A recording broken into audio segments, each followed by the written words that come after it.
Hi everyone, my name is Ajay और आज हम लोग शुरू करेंगे वेक्टर के ऊपर डिस्कशन। वेक्टर के ऊपर डिस्कशन करने से पहले हम लोग देखेंगे स्केलर क्वांटिटी होता क्या है। तो स्केलर क्वांटिटी का डेफिनेशन होता है those physical quantity which have. Magnitude only.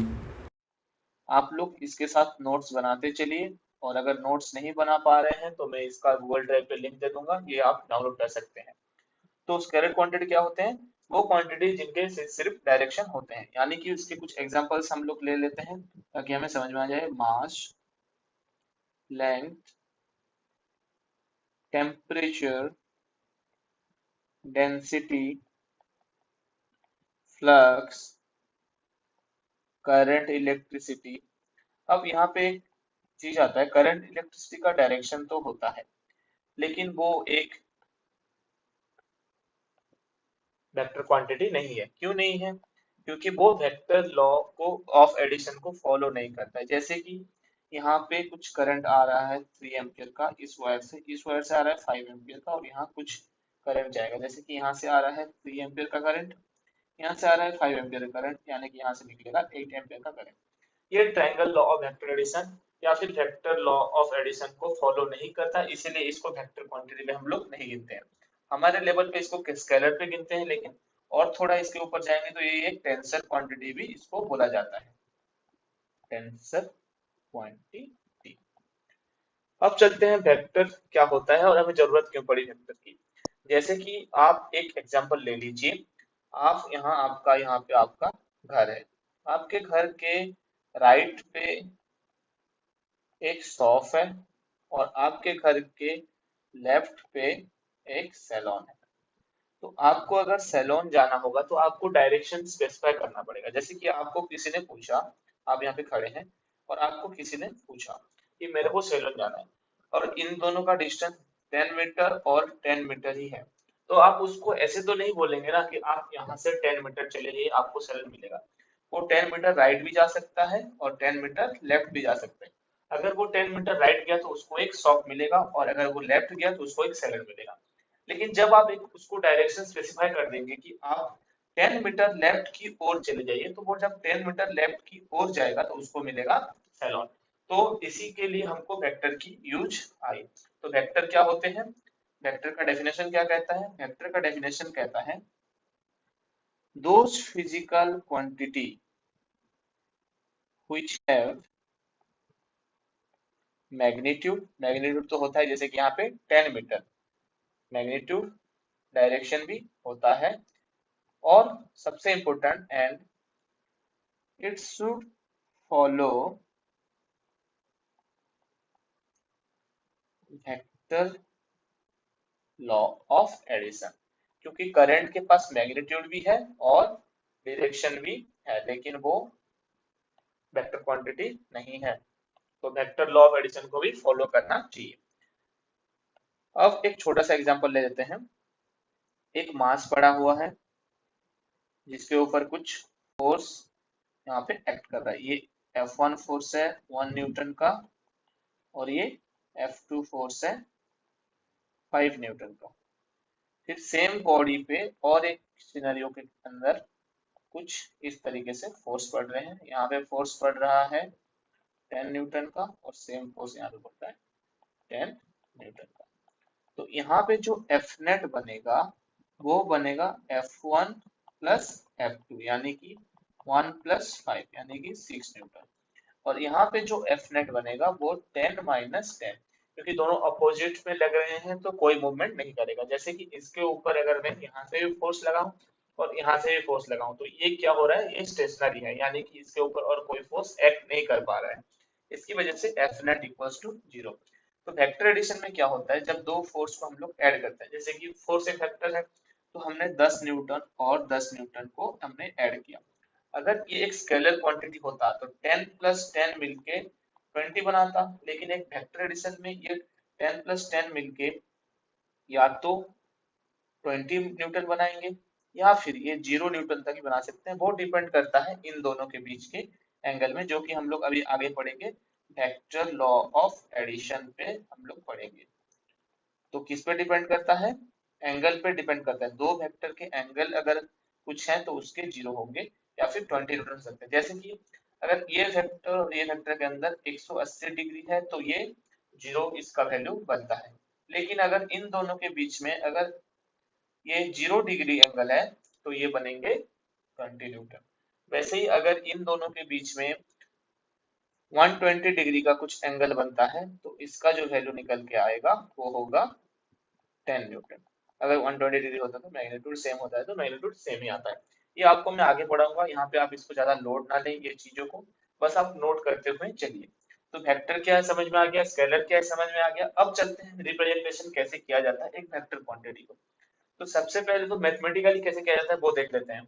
Mathematically mathematically एक वेक्टर को ऐसे रिप्रेजेंट किया जाता है, पहले तो उसका मैग्नीट्यूड और उसको उसके यूनिट वेक्टर के साथ मल्टीप्लाई किया जाता है, यानी कि उसका कुछ मैग्नीट्यूड होता है और एक यूनिट वेक्टर होता है। ये यूनिट वेक्टर का काम क्या है, ये यूनिट वेक्टर का काम है डायरेक्शन प्रोवाइड करना, यानी कि ये यूनिट वेक्टर बताता है कि ये कौन से डायरेक्शन में जाता है। तो ये तो हो गया एक मैथमेटिकल रिप्रेजेंटेशन। अब चलते हैं इसके ग्राफिकल रिप्रेजेंटेशन के ऊपर। ग्राफिकली एक वेक्टर को एक एरो से डिनोट किया जाता है। जो इस ये पार्ट होता है एरो का पार्ट, इसको कहते हैं हेड, और जो ये पार्ट होता है इसको कहते हैं टेल, और जो ये पार्ट टोटल होता है ये लंबाई, इसको कहा जाता है इसका मैग्नीट्यूड।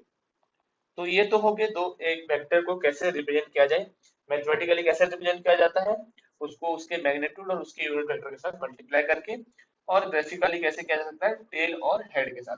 यूनिट वेक्टर क्या होता है, एक वेक्टर जिसका मैग्नीट्यूड 1 होता है, और वो क्यों यूज किया जाता है, वो डायरेक्शन प्रोवाइड करने के लिए यूज किया जाता है। अब चलते हैं नेक्स्ट टॉपिक पे, angle between two vector. Angle between two vector, दो वेक्टर के बीच में आपको एंगल कैसे पता करना रहता है।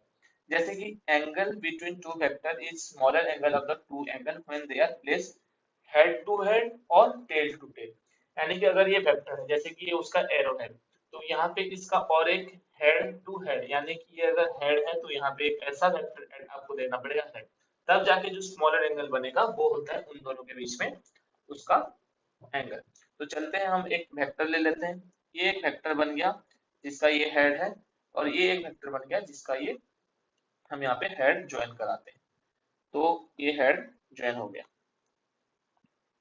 ये वेक्टर को हम लोग ज्वाइन करा देते हैं ज्वाइन। अब इन दोनों के बीच में जो ये एंगल बनता है, ये बनता है मान लेते हैं थीटा, और ये बनता है 360 माइनस थीटा। तो जो थीटा होता है वो होता है 360 माइनस थीटा से स्मॉलर। तो जो स्मॉलर एंगल होगा वो होगा इन दोनों के बीच में एंगल, हम मानेंगे इसको थीटा ना कि इसको थीटा। तो theta is the angle between vector. तो एक वेक्टर के बीच में आपको एंगल कैसे निकालना है, पहले तो उसको हेड टू हेड ज्वाइन करना है, या फिर आप टेल टू टेल भी ज्वाइन कर सकते हैं। जैसे कि इसको आप ऐसे, दो वेक्टर और ये आपके वेक्टर के बीच में हो गया एंगल। तो दो वेक्टर के बीच में एंगल कैसे निकालेंगे आप, उसको जो स्मॉलेस्ट एंगल बनाएगा अगर वो हेड टू हेड या टेल टू टेल ज्वाइन करने के बाद, वही उन दोनों के बीच के एंगल होंगे। तो ये क्वेश्चन हम लोग अभी सॉल्व करेंगे। जैसे कि इससे इस क्वेश्चन को सॉल्व करने से पहले मैं आपको एक चीज बता देता हूँ कि वेक्टर को हम लोग शिफ्ट कर सकते हैं, यानी कि अगर ये वेक्टर कुछ इस पोजीशन में है तो इसको मैं अगर ऐसे शिफ्ट करूंगा, मतलब कुछ ऐसे पैरेलली शिफ्ट कर सकते हैं, तो वेक्टर में कुछ चेंज नहीं आएगा। इसको मैं आपको लिख देता हूँ, vector can be shifted parallelly और इन ए स्ट्रेट लाइन। यानी कि ये कैसे होगा ये बता देते हैं आपको।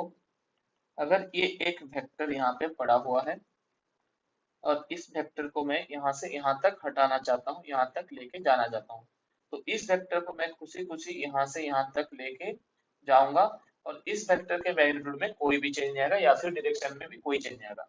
अगर ये वेक्टर ये नॉर्थ की तरफ जा रहा है तो ये नॉर्थ की तरफ ही जा रहा है, ना ही इसमें कोई चेंज आया। और इस वेक्टर को मैं ऐसे भी इसको शिफ्ट करा सकता हूँ नीचे लाके, ऐसे, इसमें भी इसका कोई मैग्नीट्यूड में चेंज नहीं आएगा, ना ही इसके डायरेक्शन में कोई चेंज आएगा, वो नॉर्थ की तरफ ही जा रहा है। तो वही चीज अभी यहाँ पे करेंगे, जैसे कि क्वेश्चन में दिया गया है, एक वेक्टर है, ये उसका हेड है और ये उसका टेल है सेकंड वेक्टर का, और हमें हेड टू हेड या फिर टेल टू टेल ज्वाइन करना रहता है। तो हम लोग सबसे पहले क्या करेंगे, इसके हेड को हम लोग ड्रॉ करेंगे। सबसे पहले ये वेक्टर ड्रॉ कर लेते हैं। उसके बाद बी वेक्टर को हम लोग शिफ्ट करेंगे। शिफ्ट कैसे करेंगे, इसको हम ऐसे यहाँ से उठाकर यहाँ तक लाएंगे, यानी कि नीचे लाएंगे अलोंग द लाइन, जिसकी वजह से इसके मैग्नीट्यूड और डायरेक्शन में कोई चेंज नहीं आएगा। तो हम लोग इसको चेंज करा के ऐसे ले आएंगे। अब हमें पता है कि ये जो एंगल है, जो ये एंगल बनता है, that is the given angle, that is 150 degree, और ये टोटल एंगल बनता है 180 डिग्री। तो टोटल एंगल अगर 180 डिग्री है और ये छोट सॉरी 180 डिग्री, टोटल एंगल अगर 180 डिग्री है और ये एंगल अगर 150 है, तो ये छोटा सा एंगल जो यहाँ पे बन रहा है वो कितना बनेगा, 180 माइनस 150, यानी कि जो एंगल बिटवीन वेक्टर आएगा वो होगा 30 डिग्री। तो ऐसे आपको एंगल निकालना रहता है। इसके बाद चलते हैं टाइप्स ऑफ वेक्टर पे। सबसे पहला टाइप देखते हैं हम लोग, पैरेलल वेक्टर। अब पैरेलल वेक्टर होते क्या है वो देख लेते हैं। पैरेलल वेक्टर होते हैं, मैं इसके डेफिनेशन पे नहीं जा रहा लेकिन इसको समझा देता हूँ। पैरेलल वेक्टर होते हैं जो वेक्टर के बीच में डायरेक्शन 0 डिग्री हो, यानी कि ये दो वेक्टर पैरेलल हैं, इनके अंदर एंगल 0 डिग्री, जैसे कि ये एक वेक्टर है और ये एक वेक्टर है, ये इसका एरो है ये और ये इसका एरो है, यानी कि ये वेक्टर के बीच में एंगल 0 है। अगर इस वेक्टर को मैं ऐसे शिफ्ट करूंगा और दोनों को मिला दूंगा तो देख सकते हैं एक लाइन पे ज्वाइन हो रहे हैं, यानी कि इन दोनों के बीच में कोई एंगल नहीं है। लेकिन अगर ये वेक्टर कुछ ऐसे होते और हम ज्वाइन कराते तो इनके अंदर कुछ एंगल जनरेट होता, लेकिन इसके अंदर कोई एंगल जनरेट नहीं हो रहा, यानी कि इसके अंदर एंगल 0 है। तो ऐसे वेक्टर्स को हम लोग पैरेलल वेक्टर कहते हैं जिनके अंदर थीटा 0 डिग्री होता है। फिर आता है सेकंड टाइप का वेक्टर जो बोलते हैं हम लोग एंटी पैरेलल वेक्टर। अब आप लोग बोलेंगे हम टाइप्स ऑफ वेक्टर क्यों पढ़ रहे हैं, टाइप्स ऑफ वेक्टर हम इसलिए पढ़ रहे हैं, अगर कभी क्वेश्चन में बोल दिया कि यू हैव पैरेलल वेक्टर, तो आपको समझ में आना चाहिए कि आपको थीटा इक्वल टू 0 डिग्री लेना है। आपको क्वेश्चन को लैंग्वेज में समझने के लिए आपको टाइप्स ऑफ वेक्टर को पढ़ने की जरूरत है। तो चलिए इसके बाद हम लोग एंटी पैरेलल वेक्टर देखते हैं। एंटी पैरेलल वेक्टर क्या होते हैं, वो वेक्टर जिनके बीच में एंगल होता है 180 डिग्री, यानी कि ये तो वेक्टर हो गया और ये वेक्टर हो गया। ये वेक्टर जब ऐसे होता है, इसका एरो एक साइड में होता है तो 0 डिग्री होता है, लेकिन जब ये ऐसे घूम जाता है तो इसका एरो अपोजिट डायरेक्शन में आता है, जिसकी वजह से इन दोनों के बीच में बनता है एंगल 180 डिग्री। कैसे बनता है देखिए, इसको मैं ऐसे समझाता हूँ, जैसे कि यहाँ पे हम लोग जब पैरेलल वेक्टर कर रहे थे तो उसके हेड के अंदर इसके हेड को अगर हम लोग ज्वाइन करेंगे, इसके हेड को हम लोग ज्वाइन कर देंगे तो इन दोनों के बीच में जो एंगल बनेगा 0 डिग्री। लेकिन इसके हेड के अंदर अगर इसके हेड को हम लोग ज्वाइन करेंगे तो जो एंगल बनेगा वो बनेगा 180 डिग्री। तो इसलिए एंटी पैरेलल वेक्टर के अंदर होता है एंगल डिफरेंस 180 डिग्री। फिर आता है इक्वल वेक्टर। इक्वल वेक्टर क्या होते हैं, ये भी पैरेलल वेक्टर ही होते हैं लेकिन जिनके मैग्नीट्यूड सेम हो, यानी कि इन वेक्टर जो ये वेक्टर जो है इनके अंदर तो 0 डिग्री तो है लेकिन इनके मैग्नीट्यूड सेम नहीं है। लेकिन जो पैरेलल वेक्टर होते हैं वो सेम मैग्नीट्यूड के वेक्टर होते हैं, यानी कि A vector equals to B vector. ये जो टाइप्स ऑफ वेक्टर आपको जो मैं पढ़ा रहा हूँ ये सारी चीजें उसमें इंपॉर्टेंट होते हैं। यानी कि अगर आपको इक्वल वेक्टर बोला गया है यानी कि उन दोनों का मैग्नीट्यूड सेम है, उन दोनों का डायरेक्शन भी सेम है। इसके बाद चलते हैं हम लोग फोर्थ वेक्टर की तरफ। फोर्थ वेक्टर क्या होता है, नेगेटिव वेक्टर। नेगेटिव वेक्टर ये इक्वल वेक्टर का अपोजिट होता है, यानी कि ऐसे वेक्टर जिनके डायरेक्शन तो अपोजिट है लेकिन उसके मैग्नीट्यूड सेम, यानी कि ये उसका मैग्नीट्यूड सेम है लेकिन उसके डायरेक्शन इक्वल नहीं है, यानी कि इसके अंदर थीटा 180 डिग्री है जैसे कि इनके अंदर थीटा 0 डिग्री था। और A vector is equals to minus of B vector, यानी कि दोनों एक दूसरे के अपोजिट होते हैं। फिर चलते हैं फिफ्थ वेक्टर की तरफ जो होता है जीरो वेक्टर।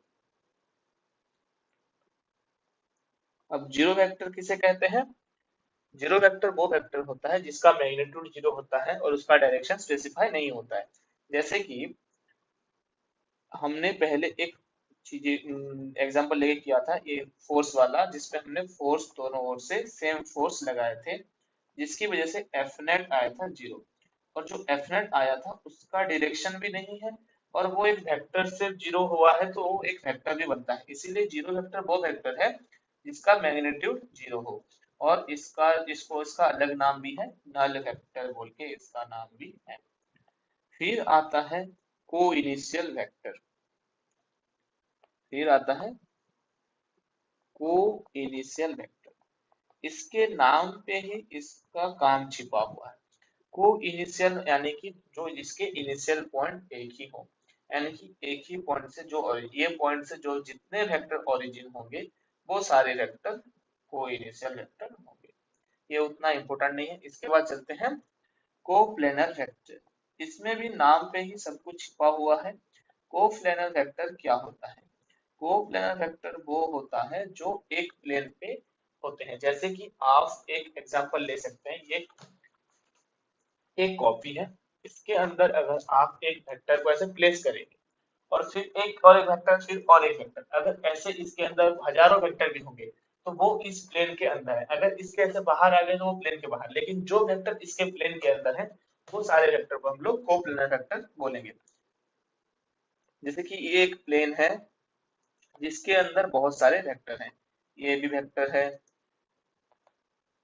ये भी वेक्टर है, ये भी वेक्टर है, ये भी वेक्टर है, ये भी वेक्टर है। ये जितने भी वेक्टर हैं इसके अंदर ये सारे कोप्लेनर वेक्टर है, क्योंकि ये सारे एक ही प्लेन के अंदर आते हैं। इसके बाद आता है को को इनिशियल हो गया, को प्लेनर हो गया, फिर आता है कोलिनियर वेक्टर। कोलिनियर वेक्टर क्या होता है? इसमें भी इसके नाम पे ही सब कुछ छिपा हुआ है, यानी कि लीनियर यानी कि एक ही लाइन पे जो वेक्टर अरेंज हो, यानी कि एक लाइन पे सारे वेक्टर अरेंज होंगे, ये होते हैं कोलिनियर वेक्टर। फिर इसके बाद आता है ऑर्थोगोनल वेक्टर। ये बहुत ही इंपॉर्टेंट है, 9th नंबर पे आता है orthogonal vector. Orthogonal vector, orthogonal का मतलब होता है थीटा इक्वल्स टू 90 डिग्री। जैसे कि ये एक वेक्टर है,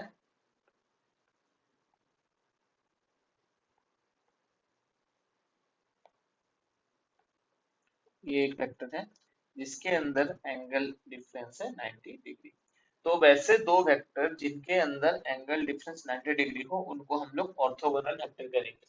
तो अगर किसी भी क्वेश्चन में आपको बोला गया होगा कि ऑर्थोगोनल वेक्टर है तो आप वहां से समझ लीजिए कि आप थीटा को 90 डिग्री लेंगे। इसके बाद आते हैं बहुत ही इंपॉर्टेंट है, बहुत ही इंपॉर्टेंट, जिसको कहते हैं unit vector.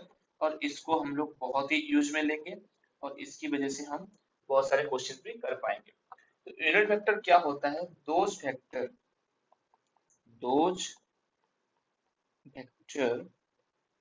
which have magnitude equals to 1, equals to 1। जैसे कि हमने मैथमेटिकली एक वेक्टर को कैसे अरेंज किया था, A vector equals to A dot A cap. A cap यानी कि ए इसका यूनिट वेक्टर है, हमने बोला था। तो यूनिट वेक्टर यहाँ से क्या निकल के आता है? यूनिट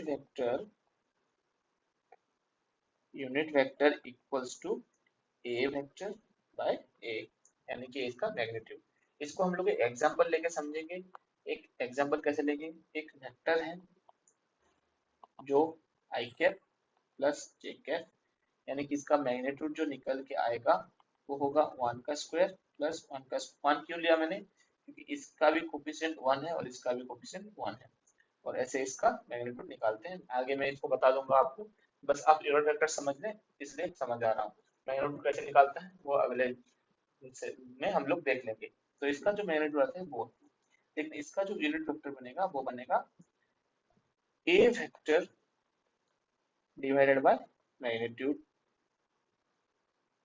तो ए वेक्टर क्या है? A cap is equal to I cap plus J cap by root two, यानी कि A vector equals to 1 by root two I cap plus 1 by root two J cap. तो हम ऐसे unit vector यहाँ पे निकाल सकते हैं। अगर आप इसका मैग्नीट्यूड देखेंगे तो वो 1 आएगा। हम लोग चेक भी कर लेते हैं इसका मैग्नीट्यूड। जब ए वेक्टर का हम लोग मैग्नीट्यूड चेक करेंगे तो 1 बाय रूट टू का whole square plus 1 by root two का होल स्क्वायर। अब आप बोले 1 बाय रूट टू क्यों ले रहा हूँ? क्योंकि 1 बाय रूट टू यहाँ पे इसके कोफिशिएंट है, यहाँ पे 1 थे इसलिए 1 लिया, यहाँ पे 1/√2 है इसलिए 1/√2 लिया। जब 1/√2 का हम लोग कोफिशिएंट लेंगे तो 1/2 प्लस 1/2 हो जाएगा। और आपको पता है दो हाफ मिलके 1 बनाते हैं और रूट अंडर 1 होता है 1। तो देख सकते हैं इसका जो वैल्यू आया वो होता है 1। तो जब हम ऐसे करते हैं तो एक यूनिट वेक्टर हम लोग बना सकते हैं। तो ये क्वेश्चन भी आपको इसके ऊपर आएंगे। फिर आता है कंपोनेंट और मैग्नीट्यूड ऑफ ए वेक्टर। अब कंपोनेंट क्या होता है? इफेक्ट ऑन अदर डायरेक्शन, यानी कि एक वेक्टर के कितने डायरेक्शन पे इफेक्ट है वो उसके मैग्नीट्यूड होते हैं, सॉरी उसके कंपोनेंट होते हैं। और मैग्नीट्यूड क्या होते हैं? सारे इफेक्ट को मिला के जो उसके रिजल्टेंट बनते हैं वो उसके मैग्नीट्यूड होते हैं। जैसे कि हम ये दो वेक्टर मान लेते हैं। पहले वेक्टर ए,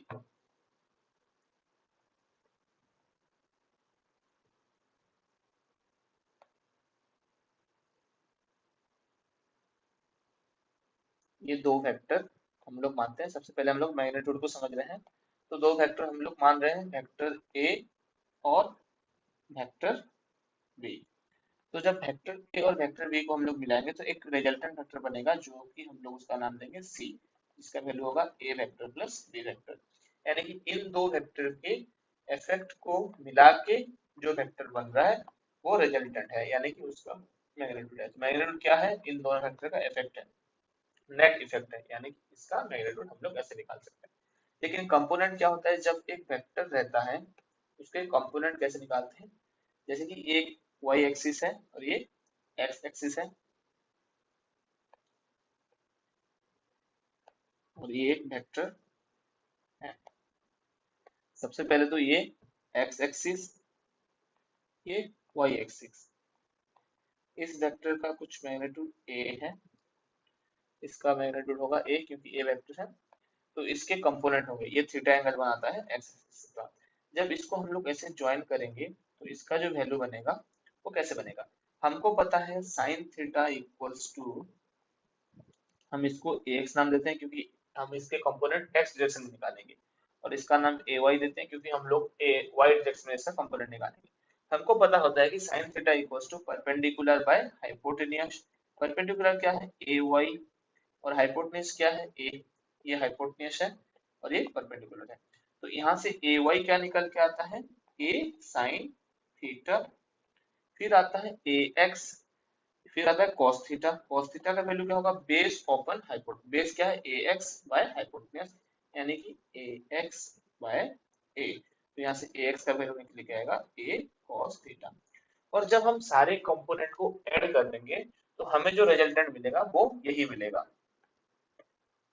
कैसे मिलेगा? हम इसको प्रूफ भी कर देते हैं। जैसे कि जब ax और ay को हम लोग प्लस करेंगे तो एक रिजल्टेंट आएगा। तो वो क्या आएगा वो हम लोग देखते हैं। A square cos square theta plus A square sine square theta, क्योंकि ए cos थीटा का square A square cos square theta होगा और ए साइन थीटा का square A square sine theta होगा। यहाँ से ए स्क्वायर कॉमन करके cos square theta plus sine square theta. आपको ये आइडेंटिटी याद ही होगा जहाँ पे ये इसका वैल्यू हो जाता है 1, यानी कि जो रिजल्टेंट है वो ए स्क्वायर का रूट अंडर यानी कि ए। तो यहाँ से हम देख सकते हैं कि सारे जितने भी कंपोनेंट हैं उन सारे को अगर वेक्टरली हम लोग ऐड करेंगे तो उसका जो रिजल्टेंट मिल जाएगा वो वही बनेगा जिससे वो लोग बने थे। तो ये होता है कंपोनेंट और मैग्नीट्यूड ऑफ वेक्टर। इसके बाद कुछ नोट्स हैं जो आपको ध्यान में रखने हैं। दो अलग अलग वेक्टर के मैग्नीट्यूड सेम हो सकते हैं, यानी कि देखो एक कार है जो 10 किलोमीटर पर सेकंड के में मूव कर रहा है ईस्ट की तरफ, और एक कार है जो कि 10 किलोमीटर पर नॉर्थ की तरफ। यानी कि ये एक कार है जो कि ईस्ट की तरफ जा रहा है और ये एक कार है जो कि नॉर्थ की तरफ जा रहा है। ये नॉर्थ डायरेक्शन होता है, ये ईस्ट डायरेक्शन होता है।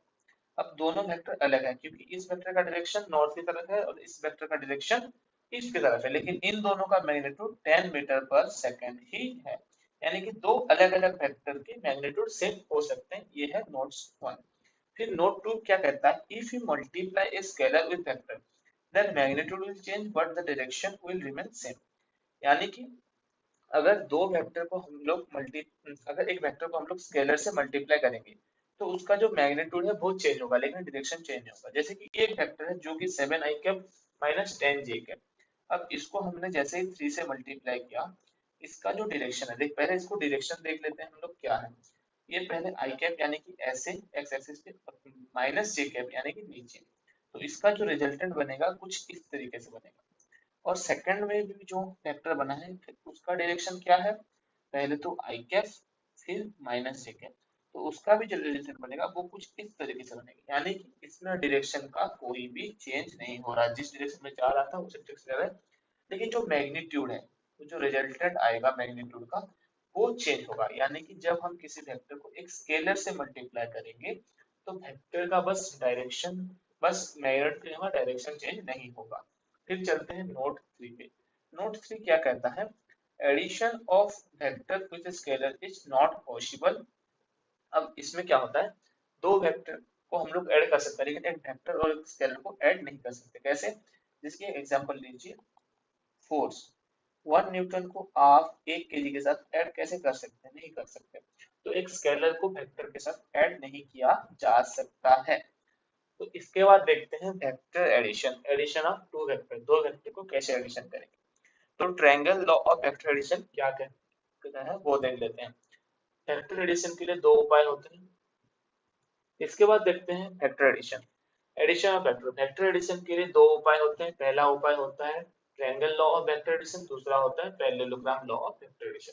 दोनों लॉ में आपको रिजल्टेंट के जो वैल्यू आएंगे वो सेम ही आएंगे, बस आपके जो पर्सपेक्शन है दोनों में देखने का वो अलग अलग है, यानी कि नजरिया दोनों में अलग अलग है। तो पहले में क्या कहता है वो देखते हैं। If two vectors are represented by two sides of a triangle in same order, then their sum or resultant vector is given by the third side of the triangle taken opposite order of the first two vectors।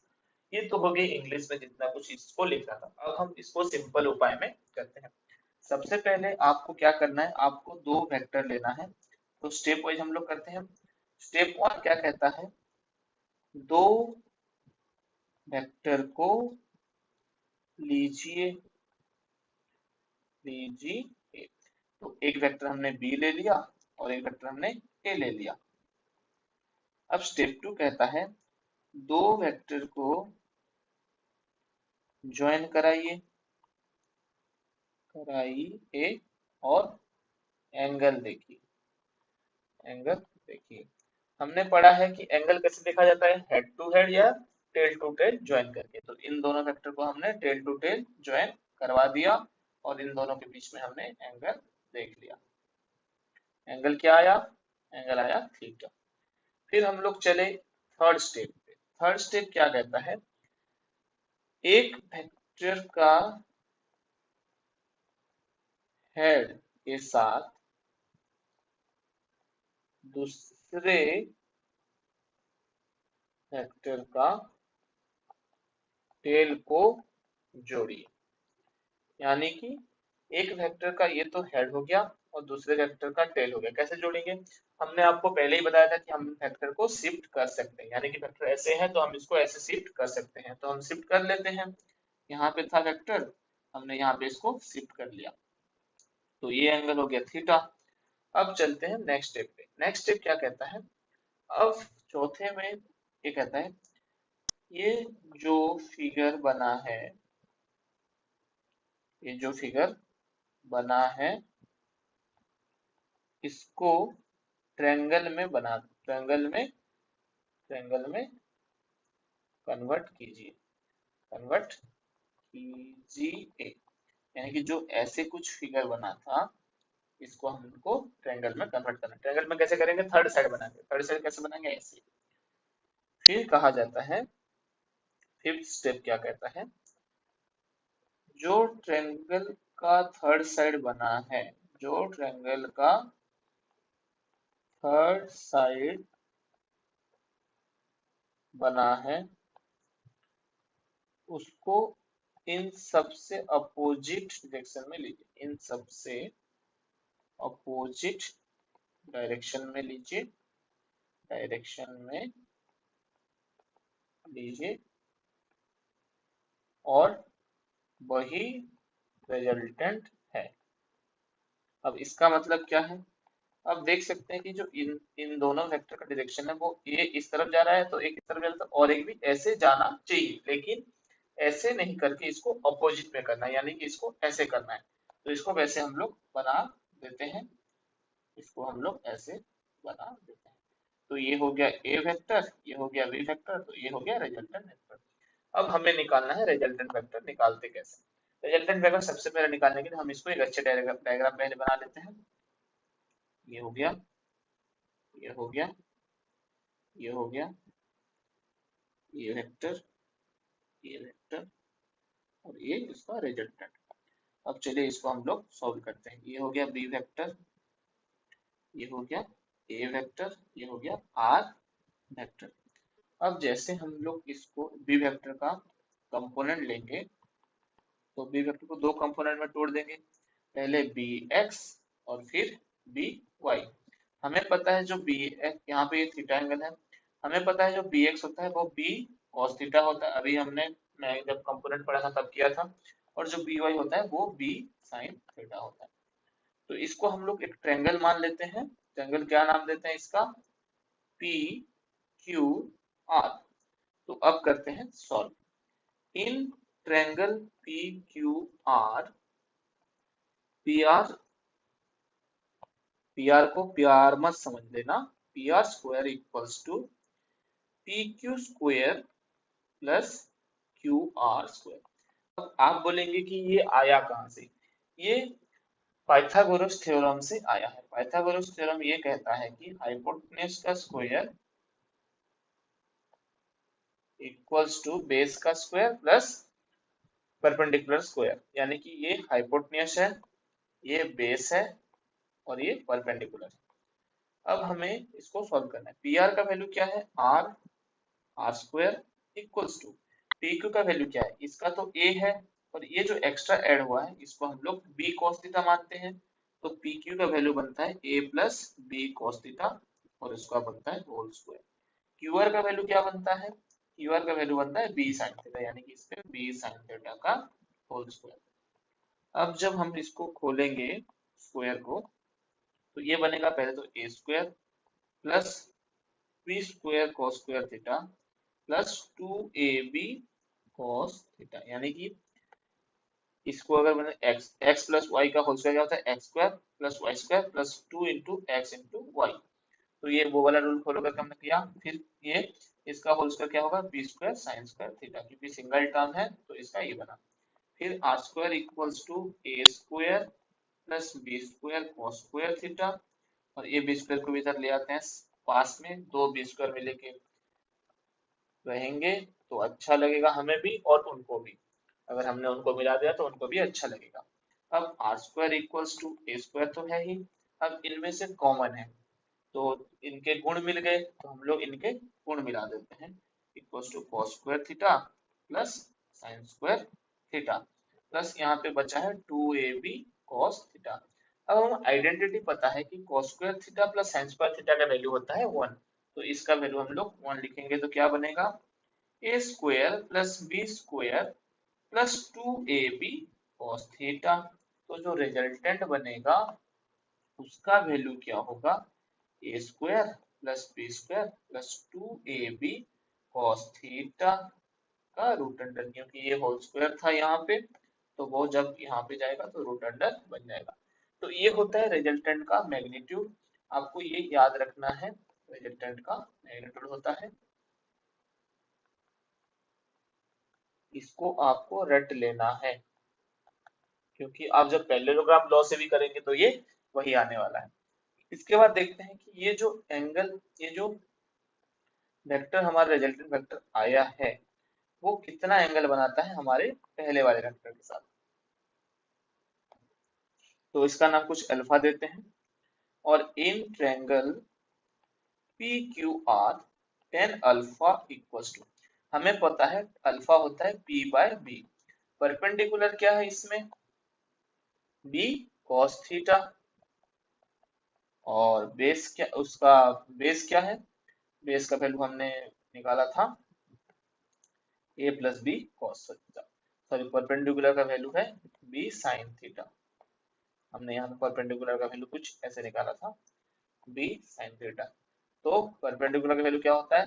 B sine theta, और base का value होता है ए plus B cos theta. तो यहाँ से आप tan alpha भी निकाल सकते हैं, यानी कि ये जो रिजल्टेंट है वो कितना एंगल बनाता है। तो चलिए अब वेक्टर लॉ तो हम लोग समझ लिए, अब इसके ऊपर कुछ क्वेश्चंस करेंगे। तो सबसे पहला क्वेश्चन जो हमारे ऊपर फेंक के मारा जाता है वो क्या है, वो एक फिगर है और हमें इस फिगर पे आइडेंटिफाई आइडेंटिफाई करना है कि ए बी और सी के अंदर क्या रिलेशन है। सबसे पहले हमें क्या ढूंढना है, ऐसे दो वेक्टर ढूंढने हैं जो एक ही मैनर पे हो। तो ये वेक्टर जो है इसके साथ अपोजिट है, तो ये दो वेक्टर नहीं हो सकते हैं। फिर देखेंगे तो ये जो वेक्टर है वो नीचे आया है और इसके बाद ये वेक्टर है जो ऐसे गया, यानी कि ये दो वेक्टर ऐड हो सकते हैं। और एक अपोजिट पे वेक्टर भी आना चाहिए जो रिजल्टेंट बनाए, तो ये वेक्टर अपोजिट पे आया हुआ है, यानी कि c plus A equals to B vector बन सकता है। तो वो हम लोग चेक करेंगे ऑप्शन में है कि नहीं c plus A equals to B vector, तो ऑप्शन थर्ड पे हमको दिखता है c plus A equals to B. तो इस ऐसे क्वेश्चन आपको क्या करना है, सबसे पहले ढूंढना है दो सेम जैसे दो वेक्टर हो, फिर एक ऑपोजिट होना चाहिए, जो opposite है वो होगा रिजल्टेंट वेक्टर। तो ये क्वेश्चन बहुत ही आसान था, ऐसे ही आपको ये क्वेश्चन सॉल्व करना है। इसके बाद चलते हैं नेक्स्ट क्वेश्चन पे। नेक्स्ट क्वेश्चन क्या करता है, two forces of magnitude 3 newton and 4 newton respectively are acting on a body, calculate the resultant force if the angle between them is 0 degree 90 degree 180 degree. तो ये थोड़ा सा बड़ा क्वेश्चन है। पहले बात तो दो फोर्सेस है F1 equals to 3 newton, F2 equals to 4 newton. हमें पता है जो रिजल्टेंट बनता है वो a square plus b square plus 2ab cos theta root under के अंदर होता है। तो सबसे पहले हम लोग करेंगे रिजल्टेंट, f1 का स्क्वायर यानी कि 3 का स्क्वायर प्लस 4 का square plus 2 into 3 into 4 into cos theta कितना डिग्री है, 0 डिग्री है। तो इसको जैसे निकालेंगे हम लोग, 3 का स्क्वायर 9, 4 का 16 प्लस ये 2 into 3 into 4 equals to 24, cos 0 equals to 1। तो 25 प्लस 29 24 इक्वल्स टू 49 का रूट यानी कि 7 यूनिट्स इसका रिजल्टेंट आएगा। फिर चलते हैं सेकंड वैल्यू पे। सेकंड वैल्यू क्या कहते हैं, r equals to 3 square plus 4 square plus 2 into 3 into 4 into cos। देख सकते हैं इन सब में मैग्नीट्यूड में कोई चेंज नहीं है, बस बस इन दोनों मतलब जो एंगल है इन दोनों के बीच में उसका चेंज है। तो अब cos 90 का वैल्यू होता है 0, तो ये जो टोटल वैल्यू बन जाएगा 0।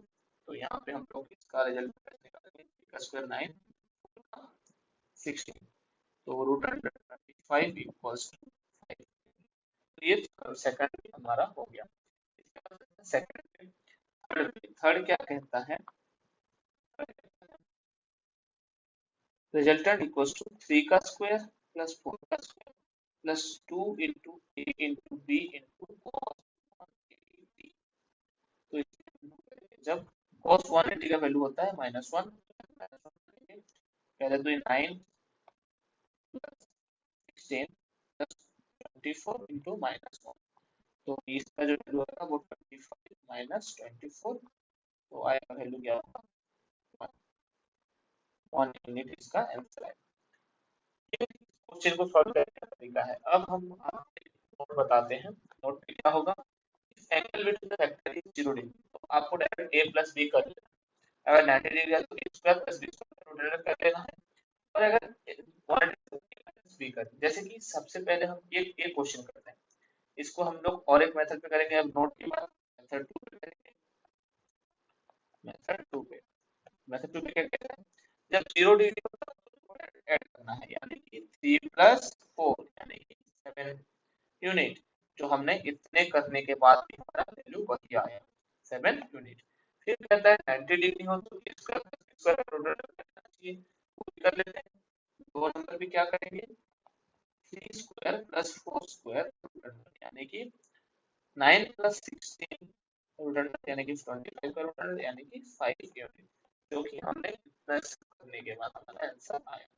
फिर आता है थर्ड, थर्ड पे क्या करेंगे, a minus B. A minus B पे ध्यान रखिए, जो बड़ा है उससे आपको छोटा को माइनस करना है। 180 हो तो ए माइनस बी करना है। तो आपने सारे स्टेप ऐसे करेंगे, कब जब आपको एंगल 0 डिग्री दिया गया हो, 90 डिग्री दिया गया हो या 180 डिग्री दिया गया हो। इसके बाद चलते हैं नेक्स्ट क्वेश्चन पे। अब नेक्स्ट क्वेश्चन जानने से पहले आपको और एक चीज जानना पड़ेगा जिसको बोलते हैं डायरेक्शन सेंस। आपको एक डायरेक्शन का सेंस होना चाहिए, तो डायरेक्शन सेंस आपको हम बता देते हैं। डायरेक्शन सेंस ये क्या होता है ऐसे, नॉर्थ, ईस्ट, साउथ, वेस्ट। आपको तो पता ही होगा कि नॉर्थ ऊपर होता है, साउथ नीचे होता है। तो जो कन्वेंशनली होता है, ईस्ट को आई कैप माना जाता है, नॉर्थ को जे कैप माना जाता है, इसको माइनस आई कैप और इसको माइनस जे कैप। अब आप ये क्वेश्चन कर पाएंगे। तो ये क्वेश्चन क्या करता है, two forces F1 equals to east, F2 equals to 10 due north, then the resultant force is।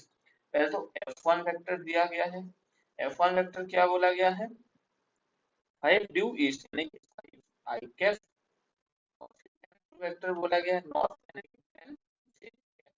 तो एफ नेट जो बनेगा वो बनेगा F1 vector plus F2 vector यानी कि 5 आई कैप प्लस 10 जे कैप। अब आपको ये पता है कि जो आई कैप और जे कैप होते हैं उनके बेस पे क्यों 90 डिग्री होता है, क्योंकि आप यहाँ से भी देख सकते हैं कि 90 डिग्री इन दोनों के बीच में एंगल होता है। और आपको पहले ये बताया गया था जब 90 डिग्री हो तो निकालते हैं a square plus plus 100 equals to 125 का रूट। इसको हम ऐसे भी लिख सकते हैं 25 इंटू 5 का रूट। हमें पता है 25 का 5 होता है 25 और रूट 5 रह जाएगा तो रूट 5। तो ये इस क्वेश्चन को ऐसे सोल्व करना होता है। इसके बाद आता है parallelogram law of vector addition. Parallelogram law of vector addition क्या कहता है, if two vectors are related by two adjacent sides of the parallelogram which are directed away from their common point, their sum is given by the diagonal of the parallelogram passing away through the point। इस पे ध्यान रखिए, passing away through the point, ये away क्यों किया गया है अभी मैं बताता हूँ इसको आपको। जैसे कि आप एक पैरेललोग्राम ड्रॉ कर लीजिए, तो इसके अगर दो साइड हैं वो अगर रिप्रेजेंट करते हैं ए वेक्टर और बी वेक्टर को, तो इसके जो डायगोनल होंगे वो ए प्लस बी को रिप्रेजेंट करेंगे यानी कि रिजल्टेंट को रिप्रेजेंट करेंगे। ये बस वही कहता है।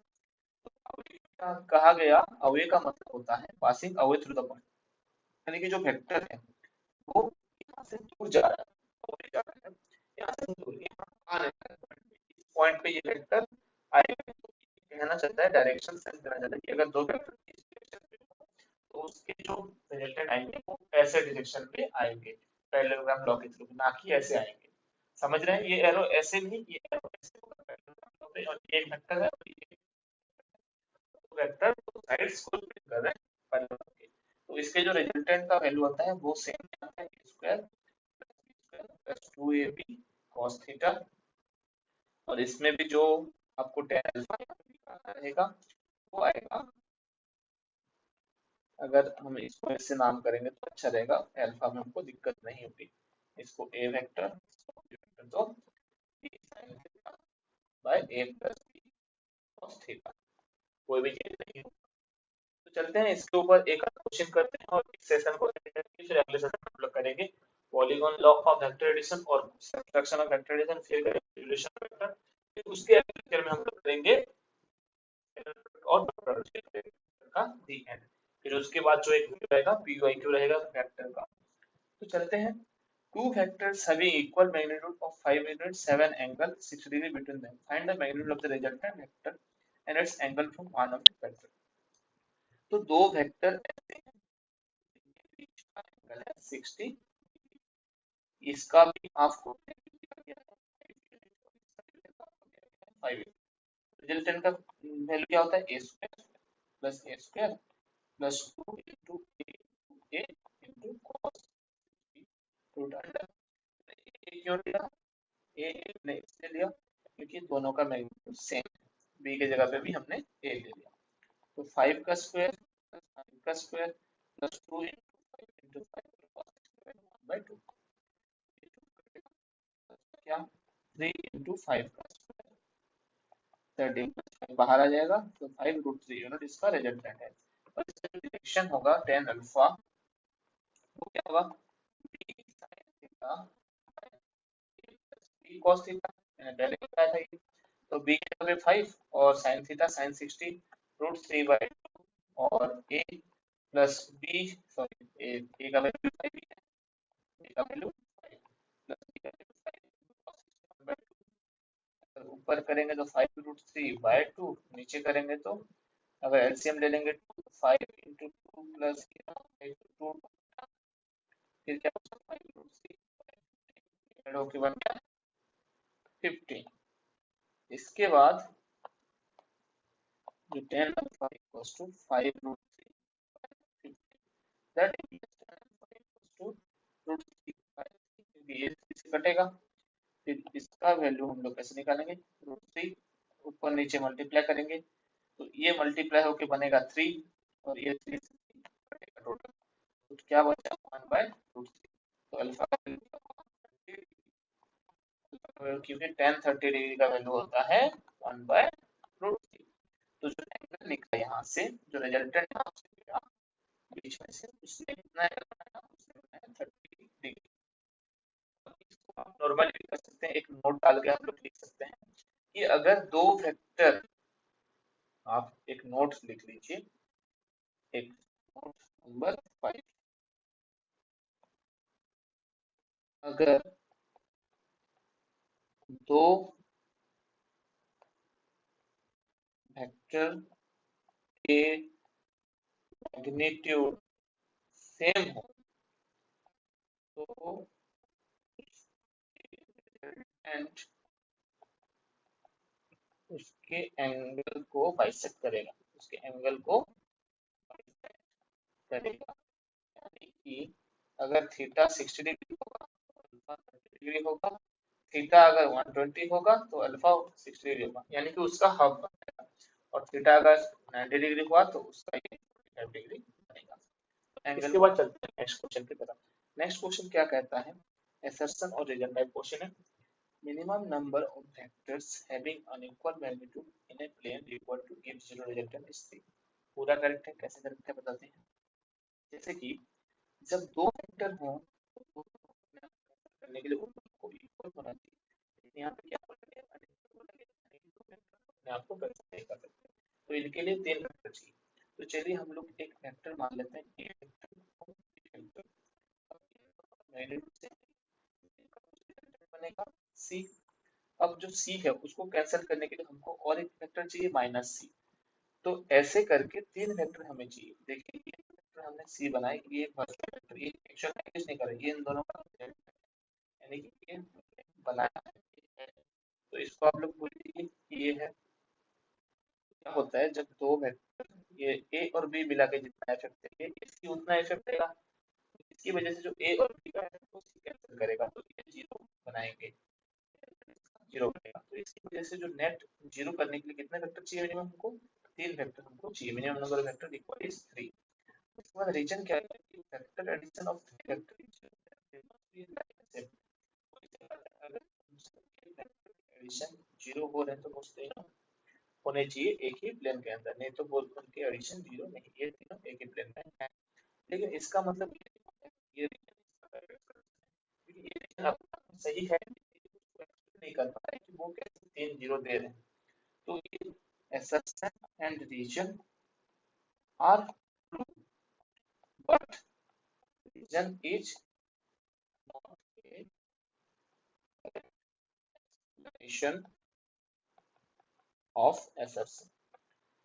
तो ये कोई एक्सप्लेनेशन नहीं हुआ। फिर चलते हैं next question. Next question reason type है,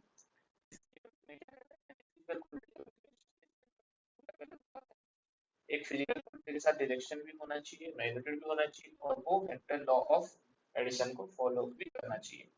फिर कहता है reason vector require both magnitude as well as direction. बिल्कुल सही बात है, रिक्वायर होना चाहिए, लेकिन इसके साथ वेक्टर में ट्रायंगल लॉ भी फॉलो होना चाहिए।